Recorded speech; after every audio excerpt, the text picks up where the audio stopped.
Hi there.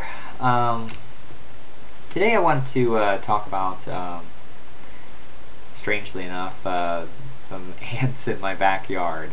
I've always been fascinated with ants. I remember when I was a kid, God, I had to be maybe 8, 9 years old. I was watching these ants, and I was, although I didn't understand the process and how it was working, I could clearly see that there was a communication going on between the ants, and it was fascinating to me that something so small could communicate.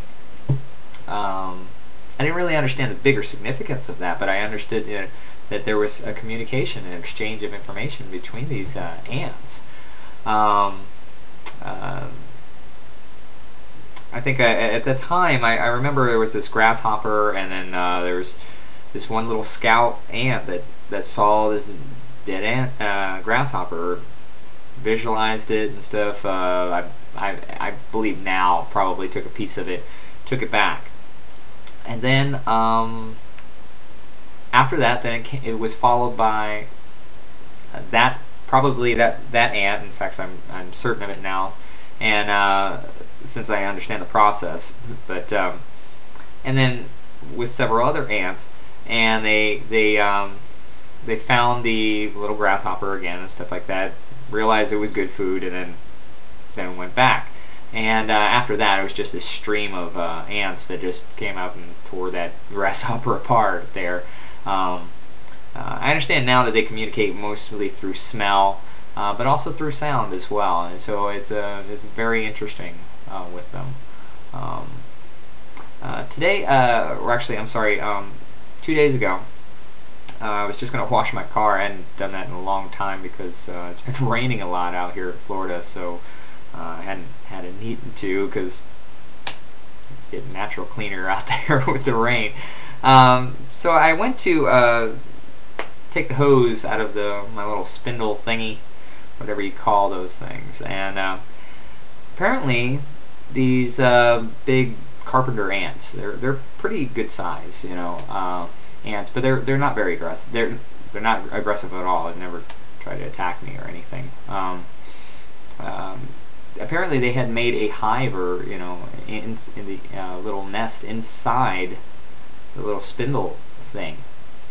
And so as I was spinning the hose out of this thing, these carpenter ants were rapidly well, first of all, they were in a state of chaos, clearly, as I'm taking this thing, and their home is ravaged.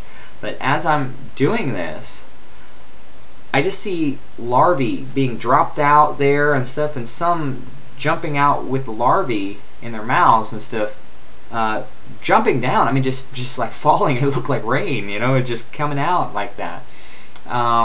And I see these little ants take the little larvae and stuff in their mouth, and they're running off with their little larvae thing. I mean, it might seem a little gross, but I was so astonished that during a time of chaos, these ants had enough sense to think above and beyond their own purpose, and think of the larger purpose, which is the survival of their colony.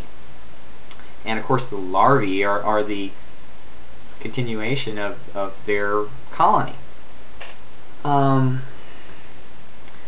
So one has to, this really interests me, because this is information, and I would have to say that during this time of crisis, you would have a hard time getting humans to act so coordinated, during something as chaotic as that. But the bigger question really is, how do you get that type of information into these ants? I mean, these ants knew what they needed to do when something like that was happening. And if you believe in evolution, the neo-Darwinistic evolution, which I'm going to put my myself in those shoes, there's something missing there, because how can you get something that clearly acted with a purpose larger than itself from a purposeless process? That doesn't make any sense at all. And I mean, again, you're talking about an ant that did something that was purposeful to the survival of its race from a process that's random. Again, you're talking about evolution that just, that gets its new information, and that's the key thing. Where does it get its information from? It gets its information from mutation. It's supposed to be mutations and just mutations and mutations. So instincts have to come through new information, which has to come from mutation. Now, when you define mutation, mutation is just a copying error. So if you're going to say that the purpose came from a copying error, that sounds rather silly. So I'm going to leave a link to another little video about ants, because that's just that thing that I watched that I visualized just a couple of days ago with the ants. It's just one of many things that these ants do that is so amazing.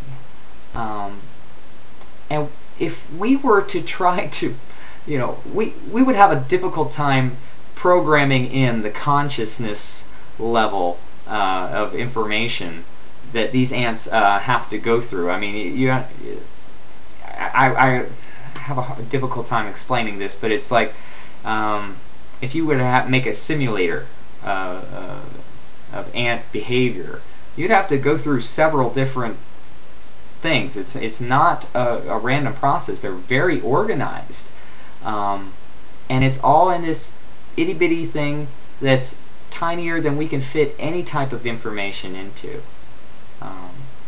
So anyway, I would encourage people to watch that, and I guess that's all I have to say. So thank you for watching, and take care.